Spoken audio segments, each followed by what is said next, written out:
Hey everybody, welcome back to my channel. If you're new here, hello. If you are returning, welcome back. Thank you so much for sticking around. I really appreciate you. So today we're going to be talking about somebody who I've actually never talked about on my channel before.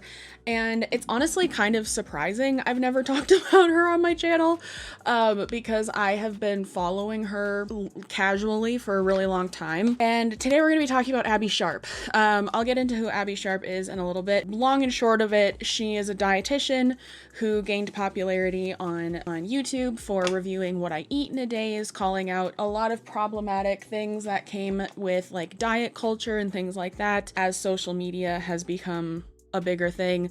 But as time went on over her platform, she very much kind of started leaning into very heavy haze or health at every size content and talking points, which isn't necessarily a bad thing, but how she went about it was really bad. Came out with a video basically just saying that she was wrong that whole time.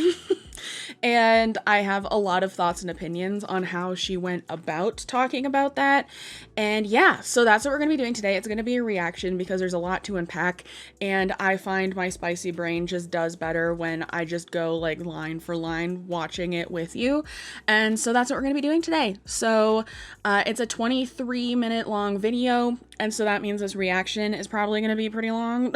So grab a snack, get comfortable, get a beverage if you need it, and yeah, let's just get into it. But before we get into today's video, I want to thank today's video sponsor, Akiflow. Now, Akiflow is a longtime friend of the channel at this point and is the ultimate productivity tool designed for busy professionals. Whether you're an entrepreneur or working in a corporate environment, or if you're like me and are a little bit of both because I have a full-time job and then I also have this, which has also become kind of a second full-time job, Akiflow simplifies your life by seamlessly combining time blocking and integrations into one intuitive platform. Now, if you know me, you know I have a bit of a spicy brain that has a really hard time compartmentalizing between my 9-to-5 job tasks and my YouTube tasks. And I thought I had a pretty good system going with planning out my days and my weeks and my months and all of that. But then Akiflow came into the picture and I was like, oh my God, this is life-saving for me.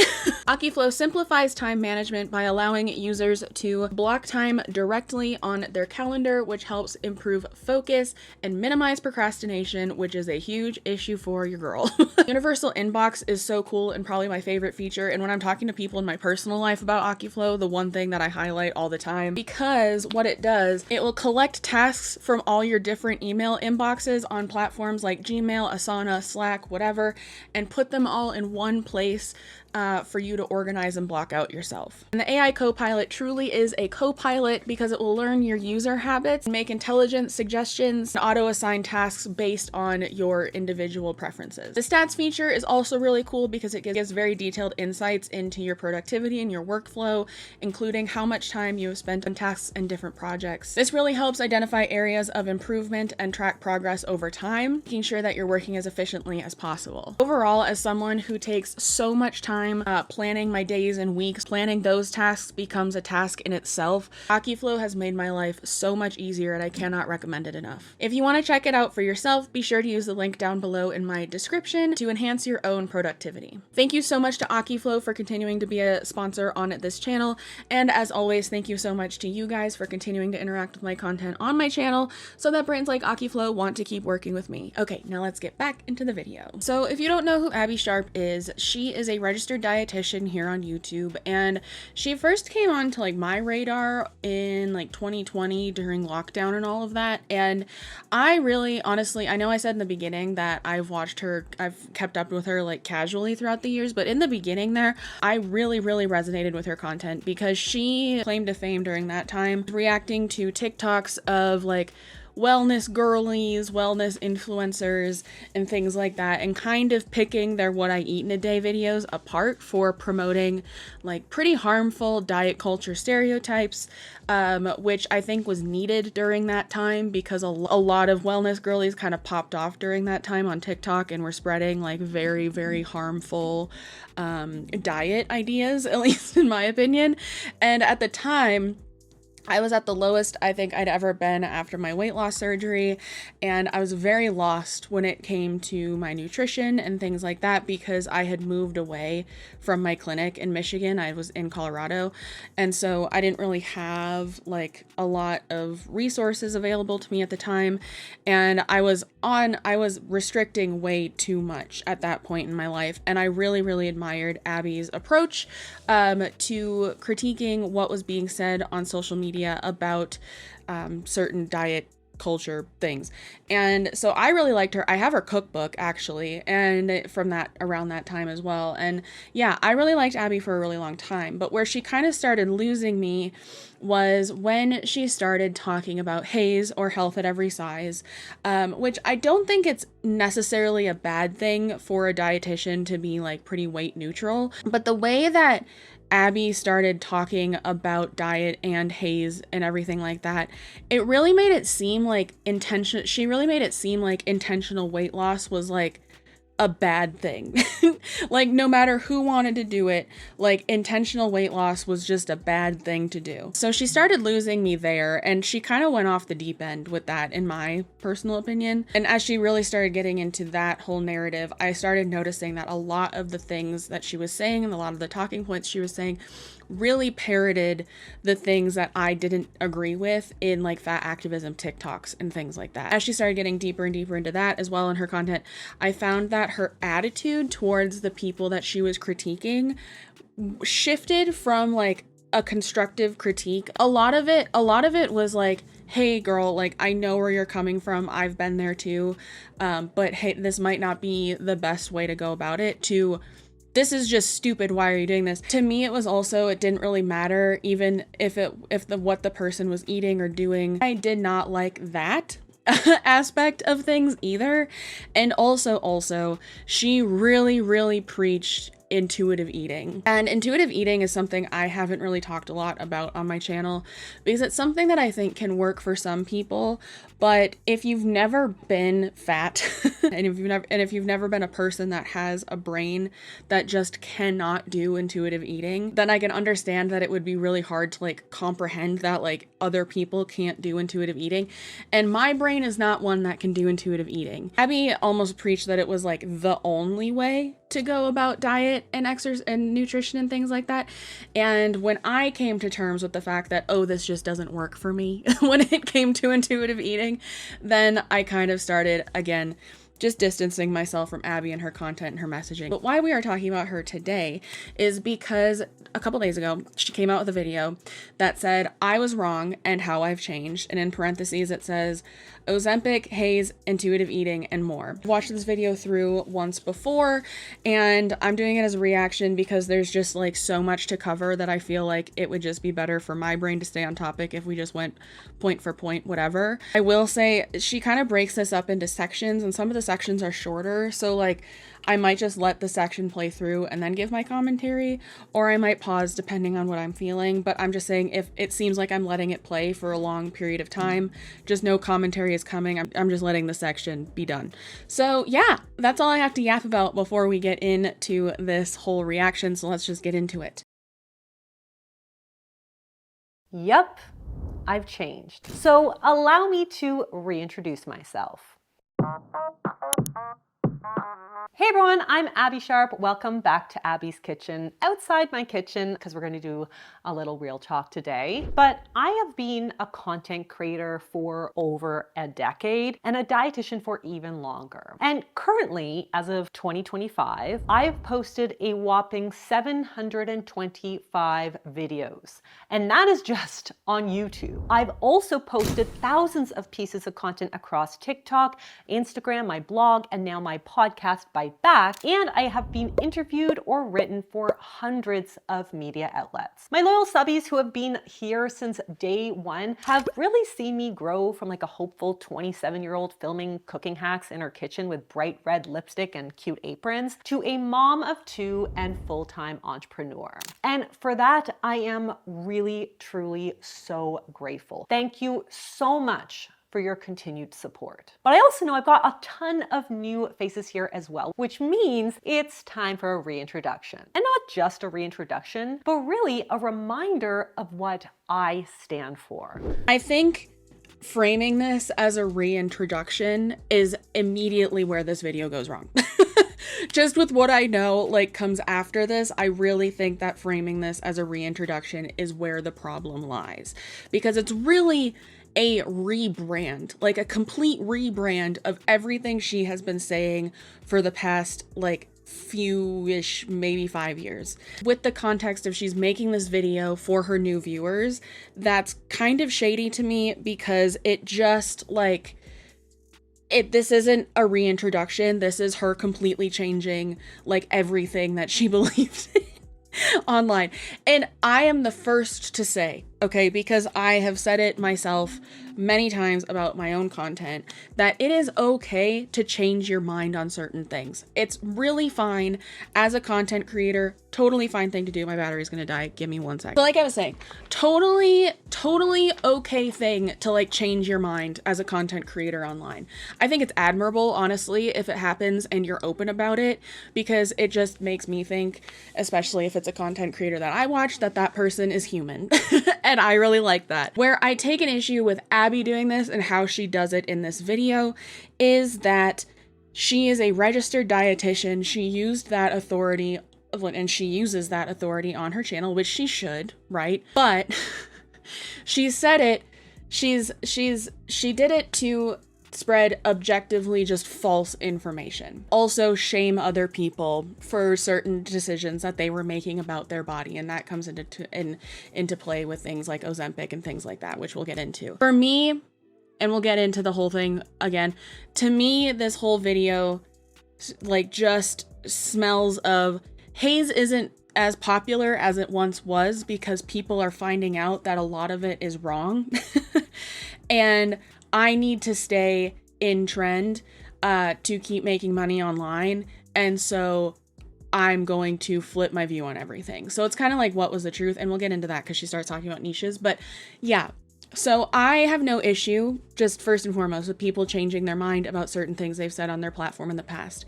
The issue is that Abbey has not talked about her mind changing on that until now, and was spreading, just like I said, objectively just false information on the internet. And I think it had the potential, and I think it did really harm some people's view of themselves and their lives. I'm gonna skip past the sponsorship here. So if you look back at my, like, early content catalog, but hopefully not too early because it's kind of embarrassing, but you might have seen that I kind of tended to lean more heavily into the anti-diet message. You know, that all weight loss diets are bad and that dieting is basically disordered. And honestly, that's likely because I was coming into my career having been freshly burned by orthorexia, very much aware of its sneaky traps and signs and red flags, and very passionate about protecting others from falling victim. And just because of the way that social media works, once you make, like, just a few videos with a specific MO or perspective, suddenly that is your brand. Like, you were before she gets into the brand thing regarding the ED situation, I think this was something that I had always been skeptical of Abbey surrounding, even when I was a fan of her, is that she was very critical of, this is a horrible pause screen. Hold on, just give me a second. Okay, that's better.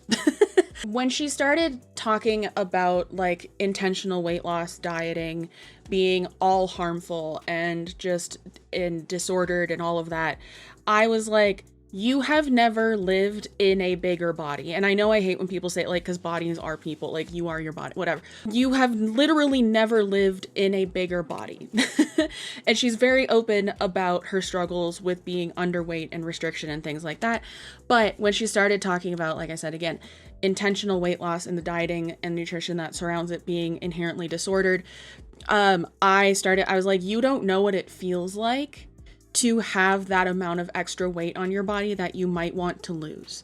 And as someone who is posing herself as an authority on diet and nutrition as a registered dietitian YouTuber, I thought it was really harmful for her to just tell people that, like, intentional weight loss was disordered, all of it, you know? And so I understood where she was coming from with her own experiences. And I know that I've been guilty of being maybe too opinionated on certain things because of my own experiences. And so I think that's just another human thing. For me, it became harmful when she started telling people that if you were intentionally losing weight and doing the dieting surrounding that, even if it was in a healthy way, that it was disordered. I didn't like that very much. So yeah.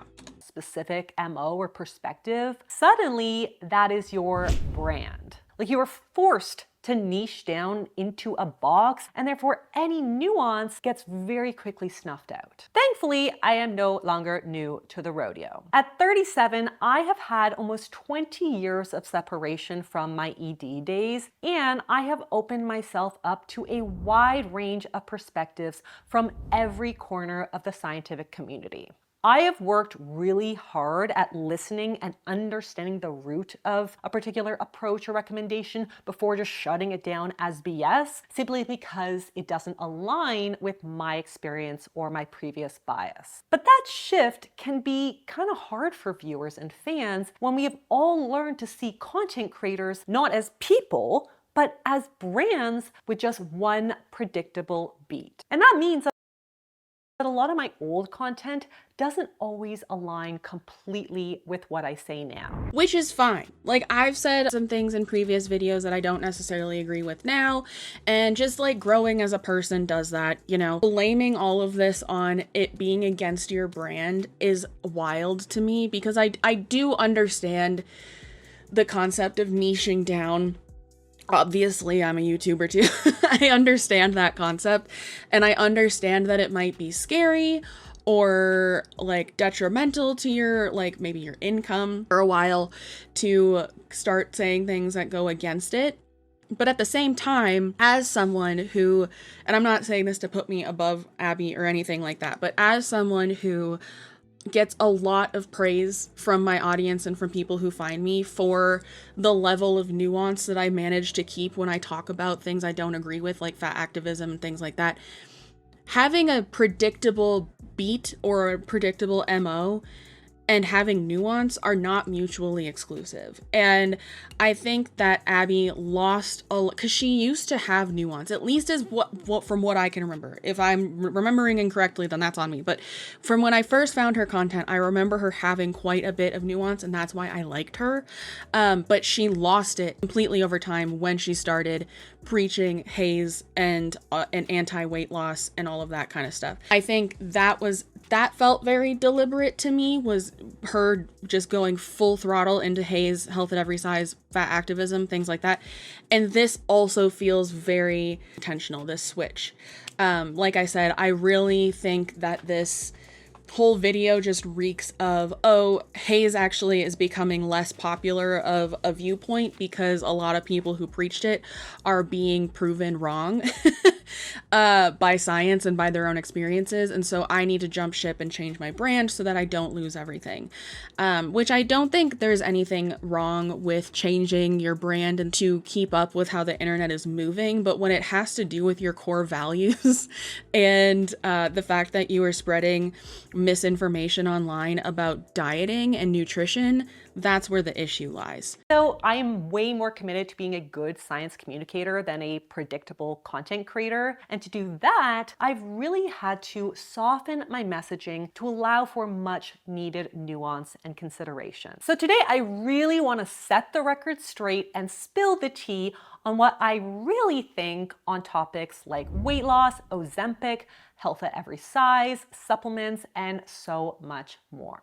Consider this my professional reintroduction. So grab a snack or a coffee, get comfy, and allow me to reintroduce myself. Allow me to reintroduce myself. Let's start off hot with weight loss drugs. Honestly, if Ozempic came onto the scene like... For context, she shit on Ozempic and weight loss drugs a lot. 10 years ago, I probably would have fully written it off. Like, I can already see like 2012 Abbey zeroing in on all those health risks without really weighing those against its efficacy. But what I understand today is just how important it is to approach these topics from a macro view with greater curiosity and empathy. Now, with weight loss drugs specifically, I have learned that despite the risks and side effects, these drugs have been revolutionary in reshaping people's lives. You know, weight gain and weight loss are incredibly complex processes shaped by so much more than just food or willpower. So for example, no shit. And that's like, okay, I'm trying not to get too worked up about this because like so much of what she says in this video is what people that are more in like my corner of the internet have been like screaming at her for a very long time, and the people that did talk about her, because it's like, no shit, this is a nuanced conversation that requires empathy, and that these medicines can be helpful. Are they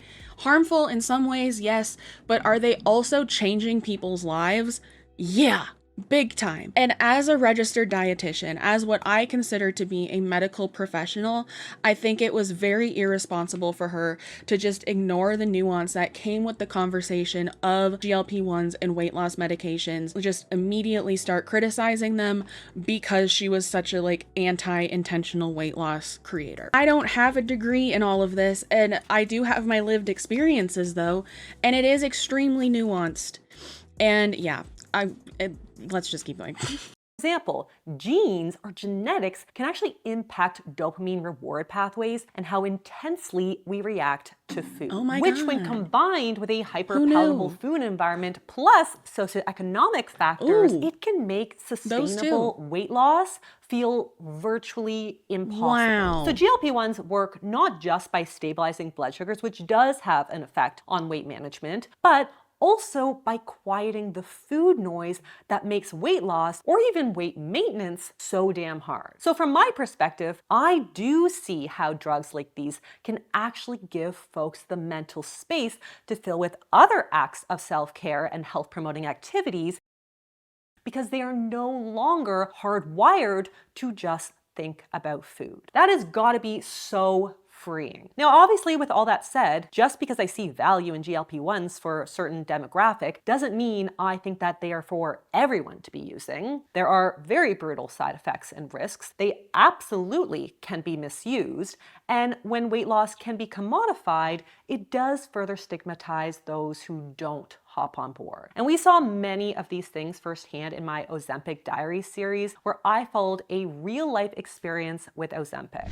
And I 100% think it's important to talk about these issues that may or may not be mentioned amongst all of the drug's benefits. But being vehemently against Ozempic or seeing it as like an easy way out, as wellness culture seems to suggest, does far more harm than good. It's stigmatizing, ableist, and exclusionary, especially for folks who are already struggling to access care. So if you are able to improve your health, quality of life, and happiness with Ozempic, then amazing. We should all be happy for you. Next up. Yes. And so this is where my original point too comes into play, where Abbey has never experienced being fat. She doesn't know what it's like to want to intentionally lose weight. And for whatever the plethora of reasons it may be, she doesn't know how hard it can be. And I have not been on a GLP-1, but I did have weight loss surgery back in 2018. Which to me, from what I understand from people who have been on GLP-1s, going on a GLP-1 kind of just seems like injecting yourself kind of with the symptom or with the effects of a weight loss surgery. Like that's what, just from my own experiences, that's what I think. But the freeing, just from my experiences with weight loss surgery, the mindset shift it provided me after being someone who tried losing weight and failed so many times. My entire life, my entire prepubescent and adolescent life, I was trying to lose weight, and just for some reason it didn't work. And so when I got weight loss surgery, and obviously it did start working, the mental load that took off of me was insane and is indescribable to anybody who's never felt it before. And even though I have regained some of my weight back, like I've talked in other videos, the mindset shift that it provided me in terms of nutrition and wellness and fitness and everything is something that I consider to be a permanent net positive, because it changed my life in terms of how I view all of those things. Because now I'm like, yeah, I've regained some weight, but I can lose it again because I have once before. And going into it with that mindset, as opposed to the mindset of like, oh yeah, I'm going to try it, but it's probably not going to work just like everything else, is so freeing. And I'm happy she said that in this video. The way she talked about GLP-1s and intentional weight loss prior to this video just made it seem like she did not take any time to consider the experiences of fat people who may want to lose weight because they don't feel good. Because the science proves that, like she likes to talk about, that having excess amounts of body weight on your body does not make you feel good and can have really real effects on your health. But again, she was health at every size for like this whole time, and so she didn't necessarily subscribe to that and everything. And I know I don't like when the fat activism community like makes an us versus them like kind of mentality with thin people and fat people. But one thing that really turned me off to Abby's content was her attitude towards intentional weight loss as a thin woman who, as far as I know, has always been thin. Because living in a fat body, in a larger body, can be really painful and really not fun for a lot of people. If somebody's okay with it, then okay, none of my business. But like, if somebody wants to lose weight to change their lives and to feel better, then that's also an okay thing to do. And it was something that Abby demonized a lot in her content. Up, let's talk about supplements. So just over a year ago, I launched a supplement line, Abbey, and we really came into this with the mission to revolutionize a supplement industry that is largely unregulated. Okay, so in this section, she talks about supplements. I'm going to skip over this because for me, this entire section just felt like a way for her to plug her supplements. And it felt really unnecessary to me. She wasn't necessarily anti-supplement, but she wasn't like super pro-supplement either. Like, she always kind of seemed to be like, if you can get it from a food, you should, which like makes sense to me personally. But also if you need to supplement things, which most people do, I just took all of my vitamins earlier today, that's okay too. But this whole section just seemed to be an excuse to plug her own supplement company, which she brands as like a game changer, which to me, I'm like, how game changing can a supplement be? Like, it's a supplement. Yeah, like it's a protein powder. I'm gonna skip to the next section here. Okay, the next topic might ruffle a few feathers, but we're gonna be talking about health at every size. Here we go. AKA haze. So first, the good. I made this video 5 years ago or so speaking to the benefits of haze, which I still absolutely do agree with. There are a lot of things that I really respect about the haze movement. So for example, its weight neutral approach, social justice framework, and the work to reduce anti-fat stigma and provide accessible care for all. But haze, to be clear, I don't necessarily disagree with any of those aspects of haze either.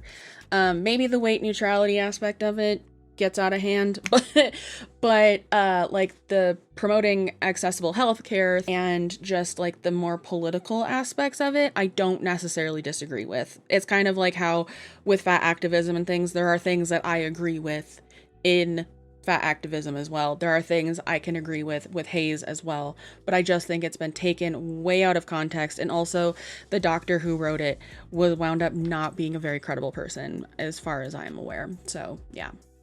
haze also does challenge a lot of traditional scientific knowledge in the weight loss space, namely that weight is not a significant driver of health outcomes. Now, near the start of my career after recovering from an ED and really feeling like I had been kind of saved by anti-diet and intuitive eating movements, there seemed to be this really big push towards the kind of haze approach within the intuitive eating or anti-diet community. And it got to the point where it almost felt like if you even acknowledged any legitimate health risks of obesity, like type 2 diabetes or some cancers, liver damage, whatever, that you were like a traitor, because all of those things could actually be explained by the impact of weight stigma. You couldn't even say the word obesity without getting called out, which really gave way to like these very lengthy 20-minute long disclaimers in every video. It was actually a really stressful experience as a creator because I was just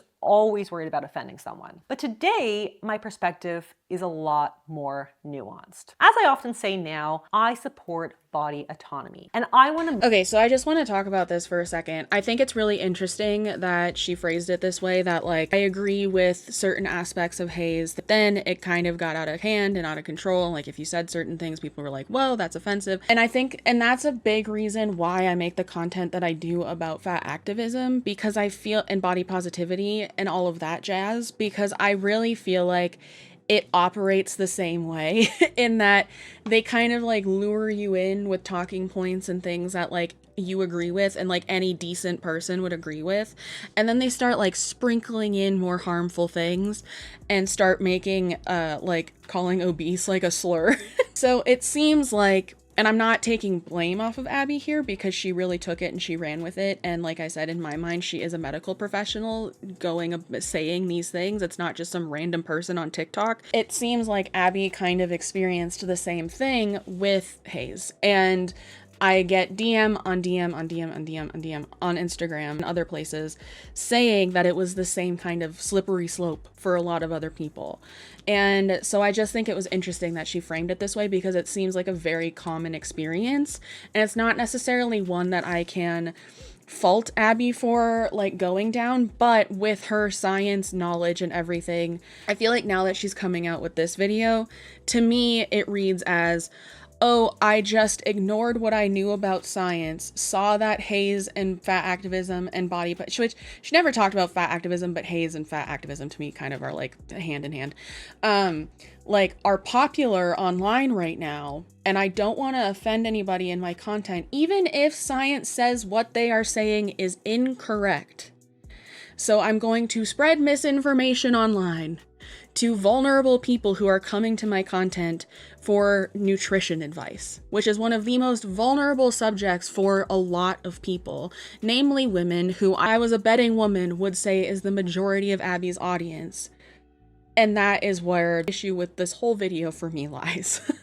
Meet people where they are. So for one person, a more weight neutral approach is going to feel supportive, whereas for others, intentional weight loss is going to be desired. I also don't censor science, so while it is true that weight stigma does affect health, and around 10 to 25% of obese folks are considered metabolically healthy, which are core messages in the Hayes spaces, we still do know that obesity and excess fat is a major driver of chronic disease. Research even shows that even a modest 5 to 10% weight loss can have significant physical health benefits, not to mention the profound effects on emotional well-being and quality of life. And even if you're losing weight for aesthetic reasons, who am I to decide that that is not best for you? Like, as long as it's not promoting harmful messages to the masses or coming at the expense of your health, it's really not for me to condemn. But when I see a very irresponsible what in a day video slammed with falsehoods and insanely problematic tips, I am 100%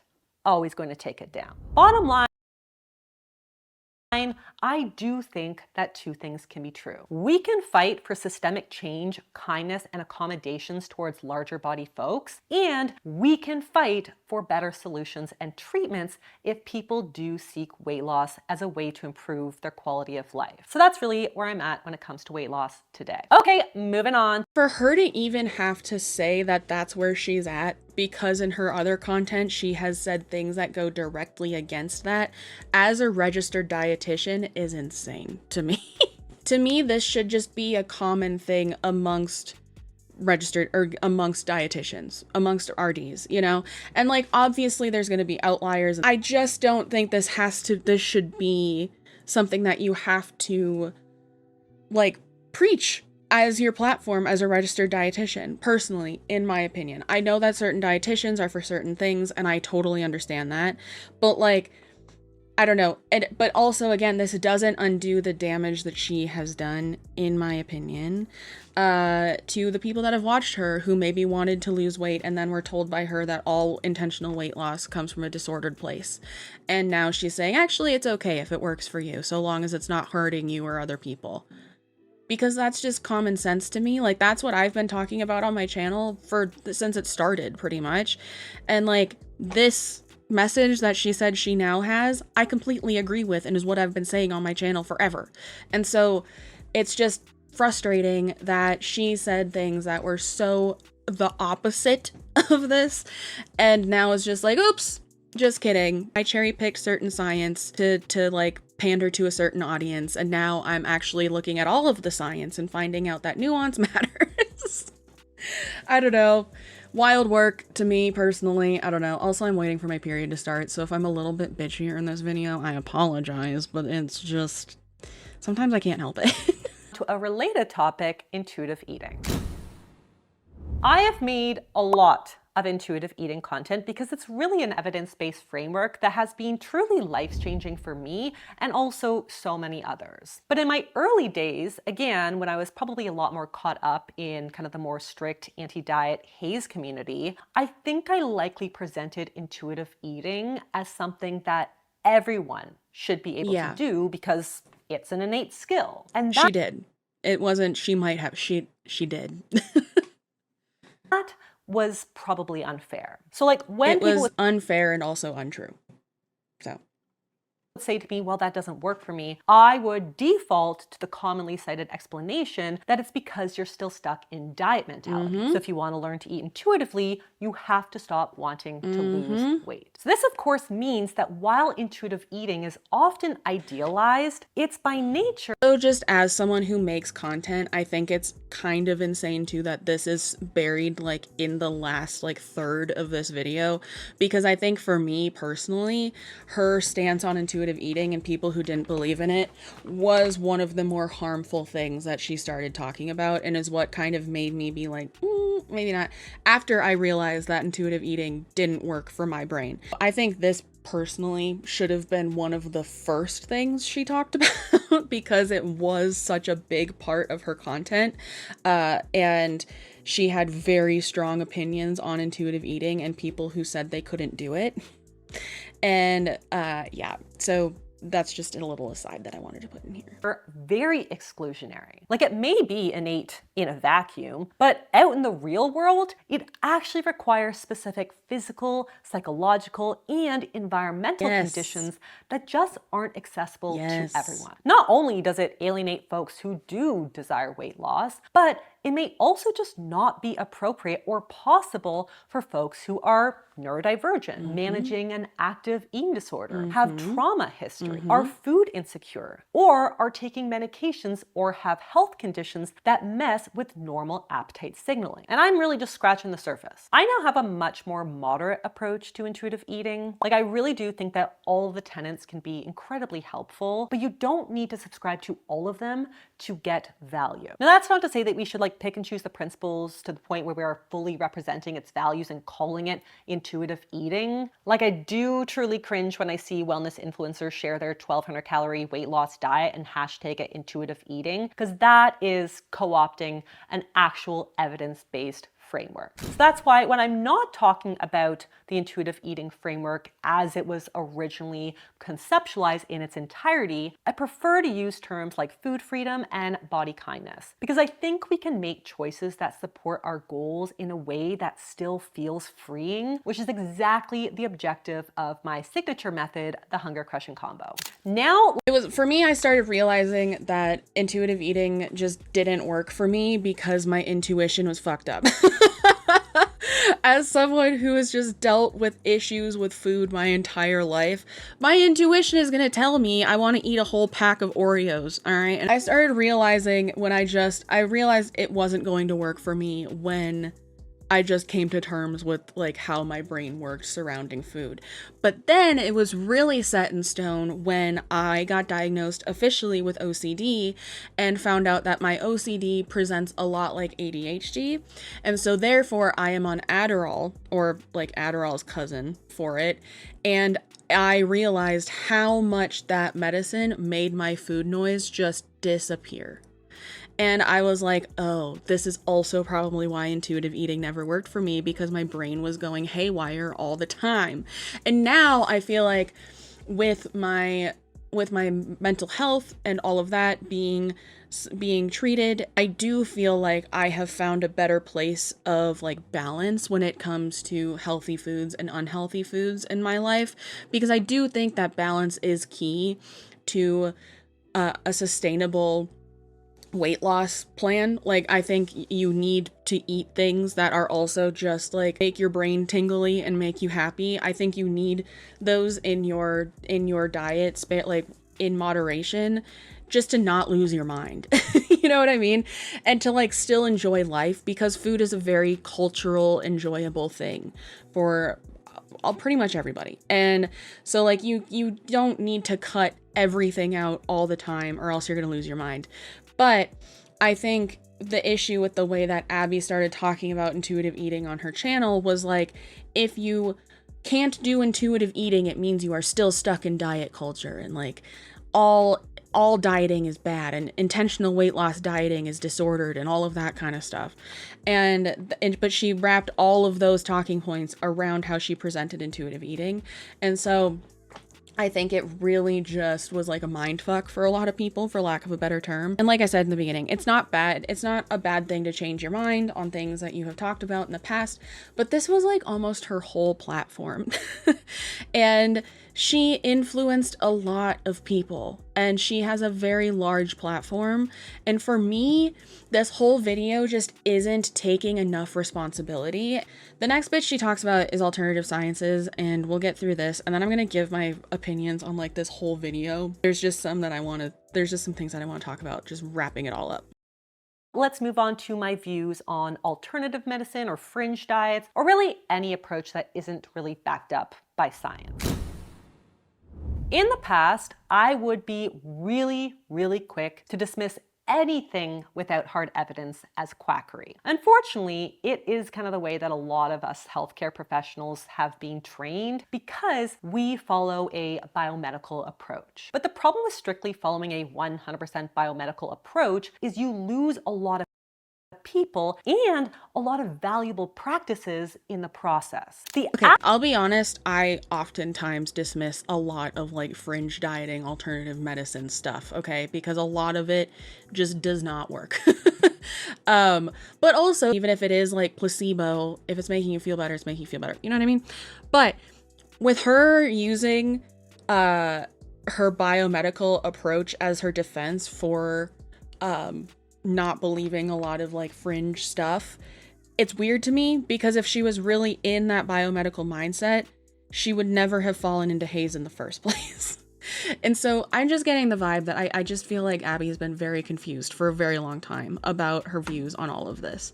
And for me, that just makes her content as a registered dietitian even more irresponsible, personally. But okay, we'll let her finish about this.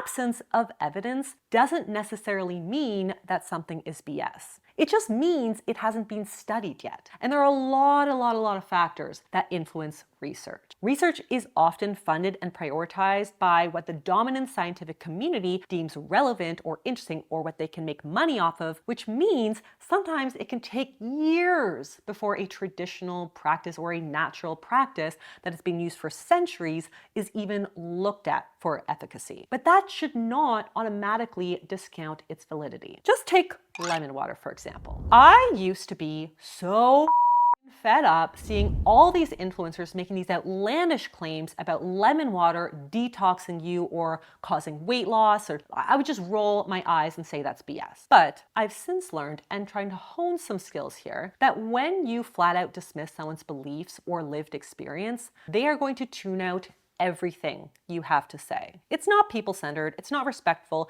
and you really never know if a person shares your worldviews or values. So now when I'm discussing something that lacks research, I try to discuss all of the possible mechanistic explanations for why something may or may not work, and then basically let the person come to their own informed decision. So with lemon water, I would probably explain how it is seen as a natural detox because it is basically water, and frame it just within how well it will move the needle compared to more accessible alternatives just like basic water.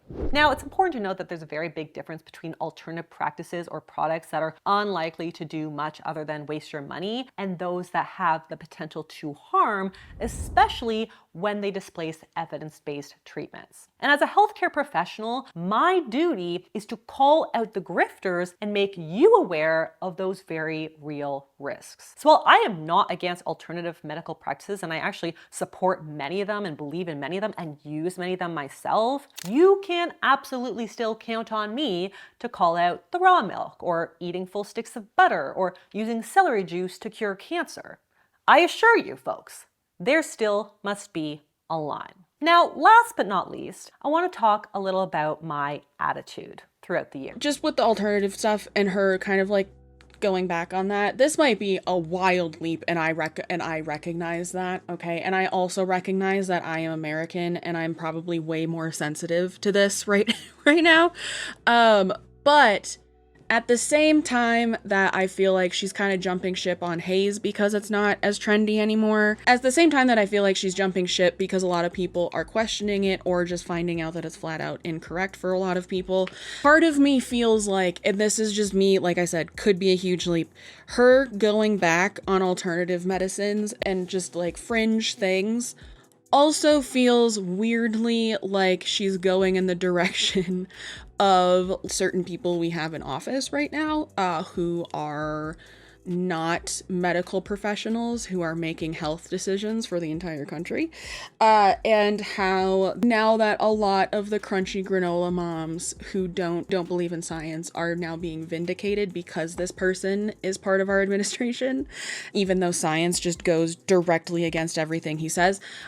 So part of me feels like that this is like pandering to that as well now. And like I said, I could just be more sensitive to it because everything sucks. It just rang a bell in my mind. I'm like, this feels weird given everything else she's talking about in this video. This just felt very strange to me because, like, as a medical professional, I feel like it's okay to be just against certain fringe things. There might be more tactful ways to approach it, like she was talking about, but like I think it's okay to just be against certain things being promoted to do certain things that they don't actually do. But yeah, okay, let's get into her attitude. So one of the first videos that kind of put me on the map was a review of Freely the Banana Girl. It was actually my first introduction. Mind you, she like really went for Freely, and that was something that I very much admired her for because Freely is crazy. And so like I admired her kind of just immediately being like, absolutely not to Freely, and going back and forth with her. I really did appreciate that. So yeah, there's that context.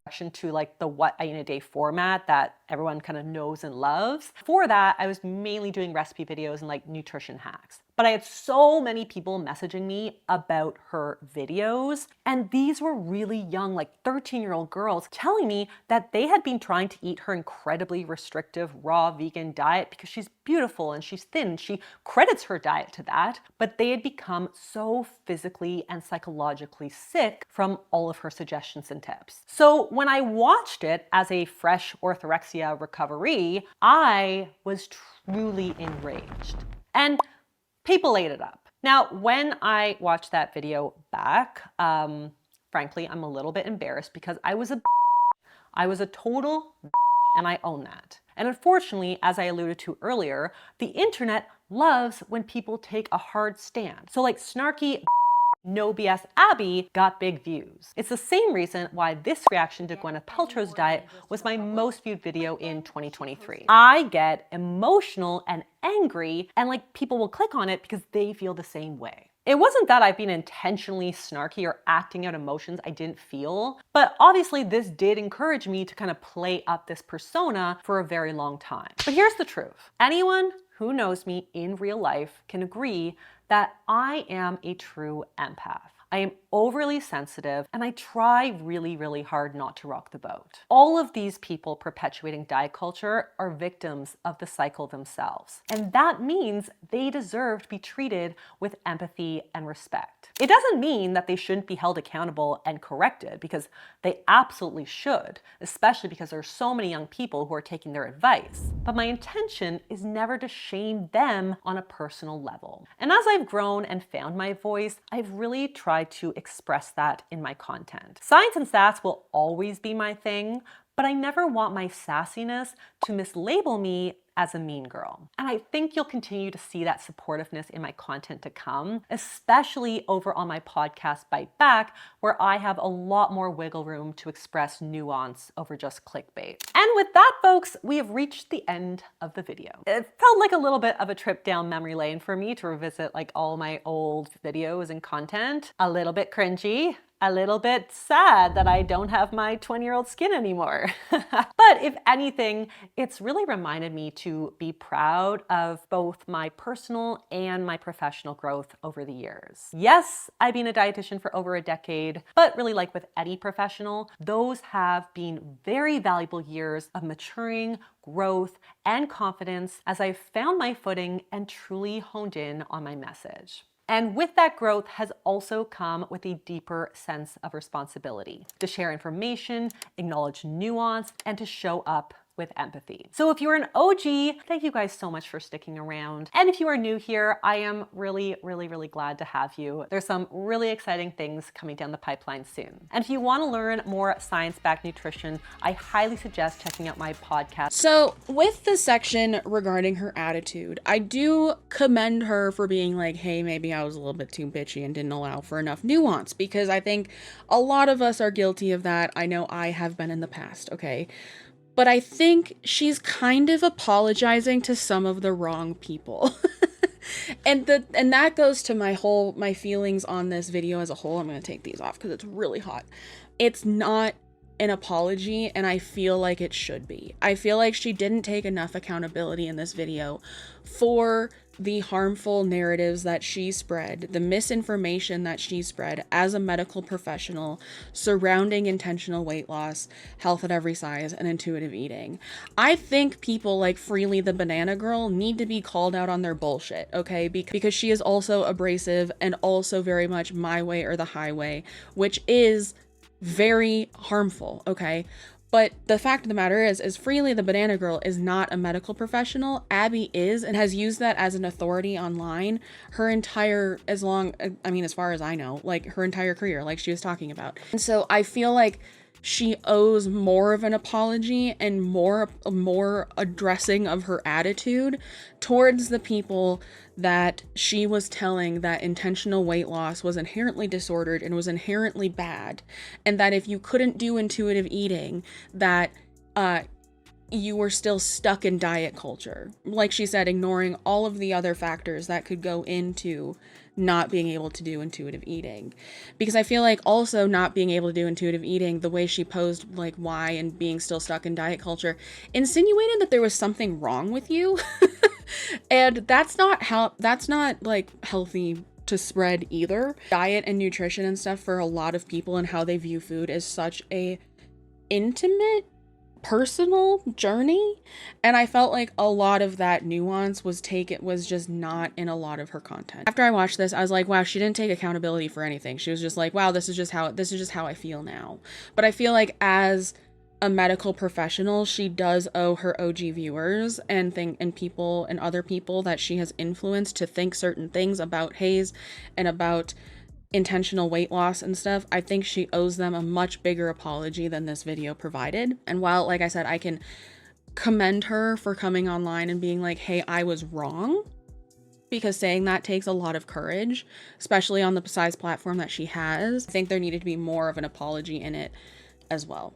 I know this could also go into the whole conversation of parasocial relationships online, and I understand that, but the difference between people going to like an influencer for things like this, and people going to someone like Abbey, who is a medical professional, very different. So that's all I have to say about that. Thank you for making it this far. Leave a fruit emoji of any kind because we're talking about nutrition today. And yeah, thank you to Akiflow for sponsoring today's video, and thank you for making it this far if you have. And yeah, remember to be kind to yourself, be kind to others, drink your water, take your meds if you need them, and I will see you in the next one. Okay, bye.